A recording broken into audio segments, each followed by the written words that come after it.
Why do people find themselves in unhealthy relationship dynamics?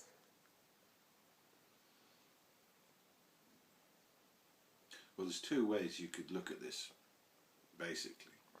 One answer to that question is that it's just bad luck. The universe just dealt their cards that way. They attracted a wrong un. But that explanation leaves one disempowered and without any understanding. Another view is that who you're being, that something is, gives you how you get it. Who you're being that something is gives you how you get it. So who you're being that relationships are gives you how you're getting them.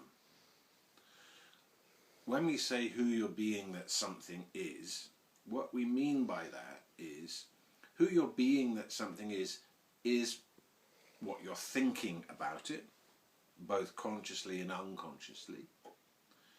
The space you are for it. Are you a place where it could happen? What is it? Is that space that you are for it a jungle of brambles, or is it a clear open space where something could happen, an inviting space? Who you're being that something is every single way that you are about that. Your body language, your thoughts, your eye movements, your breathing patterns, your relationship to past memories concerning that matter, what you're saying about it, what you're thinking about it, what you're doing about it, all constitutes who you're being that it is. Who you're being that relationships are give you how you get them. Now, who you're being that you are determines how you turn up for yourself. So, for example, if you have it that you are who you think you are who the past says you are, then you're inevitably going to be feeling that somehow you're not quite good enough. And because that's who you're being that you are, you'll probably be being that way that your life is. And consequently, what will turn up is something that proves that right, which will be a dysfunctional relationship, proving that you're a primal thought that you're not good enough, you don't deserve to be loved, there's something wrong, and that your life isn't all that. If we see it that way, we can examine who we're being that relationships are and get really present to all aspects of who we're being that relationships are, and having done that, then it's possible to transform it such that we consciously choose to be a different way that relationships are and have them turn up for us differently. Also, on our journey, there are aspects and meanings that we've created in the past.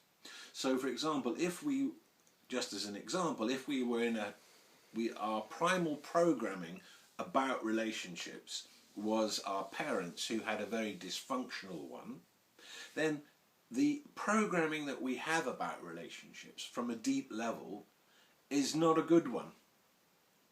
And so we find ourselves living that out until we can consciously see, my God, I'm just living out the programming I got from observing my parents, from the meanings that I created.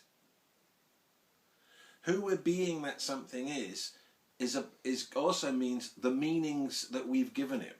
So because, say for example, we're a child or young, our first love affair, it goes badly wrong. It ends. We inappropriately give too much and our heart is broken and we get betrayed and whatever.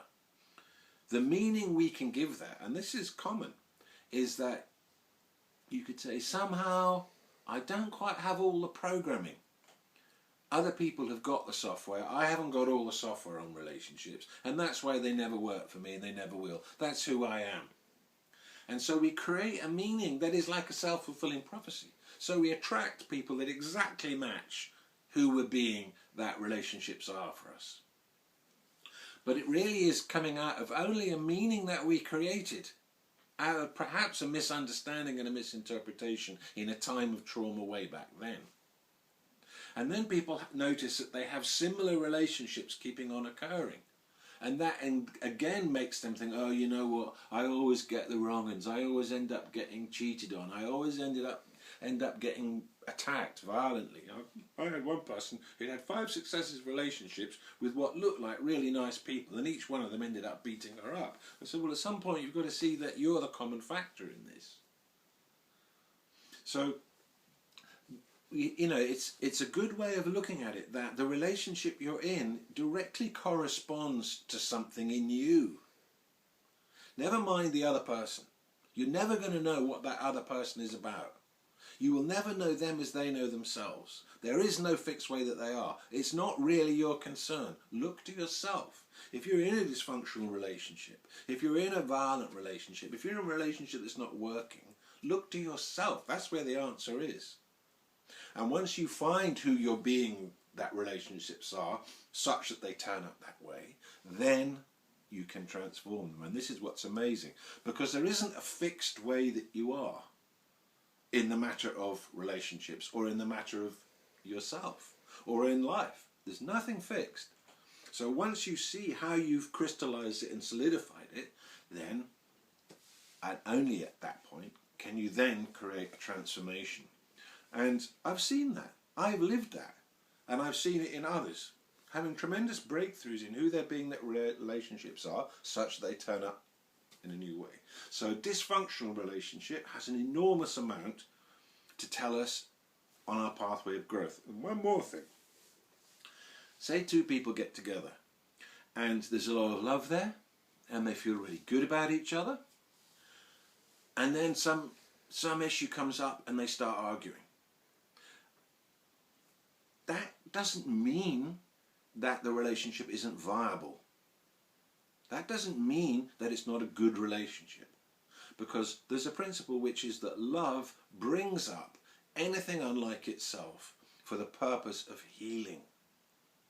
So it's the love brings it up. The arena of trust and of love that you make together can be a place where issues that need to be released, that need to be brought into the conscious level, that need to be understood and integrated, come up into that space that the love has created, that safe space.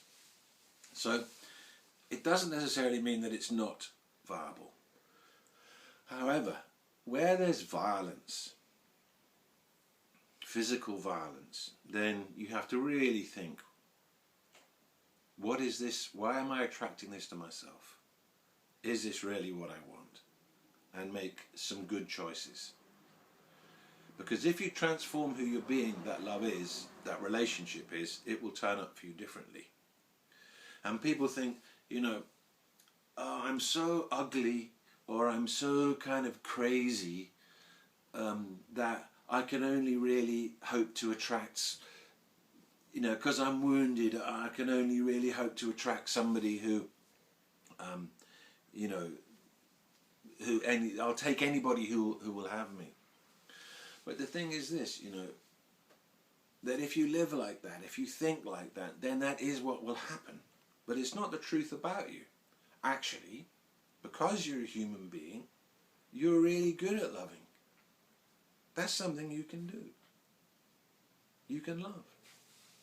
I've asked many people this question, talking about relationships. I said to them, are you a good lover? Are you loving? Are you lovable? I never met anybody who said no. I've met a lot of dysfunctional people, crazy people, people with all kinds of weird results happening in their life, but I never met someone who said no, they weren't lovable, and no, they weren't loving. We can do that. You can love. And you can have a loving relationship. Whatever your mind is saying, whatever meaning you've told yourself from the past about you and relationships, just put it down. Start anew. It's not the gospel, God's gospel truth. You can love. You can be in love, and you can understand the dynamics of love. That's why we're here.